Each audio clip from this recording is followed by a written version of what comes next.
We have a podcast episode coming up, and it's on the term psychological safety. And you can think about it in this way. You're empowering that HR professional that they know you have their back. You've talked it through. You talk about that confidence that comes through. That the idea of psychological safety is it builds high performance teams because people feel more empowered, more open, more honest, more authentic in all their interactions.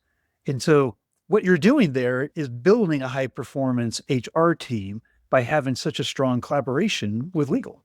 Not to be underscored, the importance. The other great thing, Steve, and I know we're just hopping from topic to topic here, it's not just in the employee relations. And that's the first one that comes to mind because these are typically legal issues. They're stuff that involve the law or regulation or compliance. It can be even effective in areas like operations. Compensation is a great example.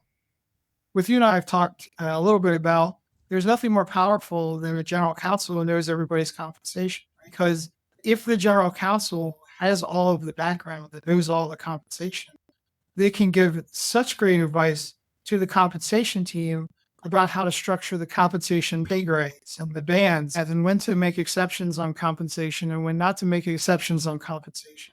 How to drive what the compensation wants to do already is incentivize work towards the business's objectives. And the lawyer that knows both what the compensation is, as well as what the legal requirements are, can give great direction to the compensation team and even to like your compensation committee for your board of directors. It really gives you such a 360-degree view of the corporation that you give such better advice.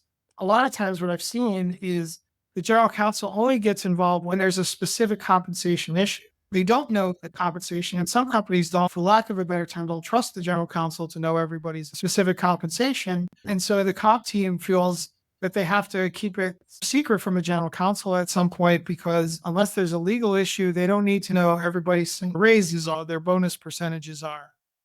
With the general counsel involved, or more importantly, having oversight of that, it takes away all of those issues. As long as you have a general counsel who can manage that and can be mature about what the compensation decisions are, and most, I think, can, it's such a great tool to have for an operations team is another example.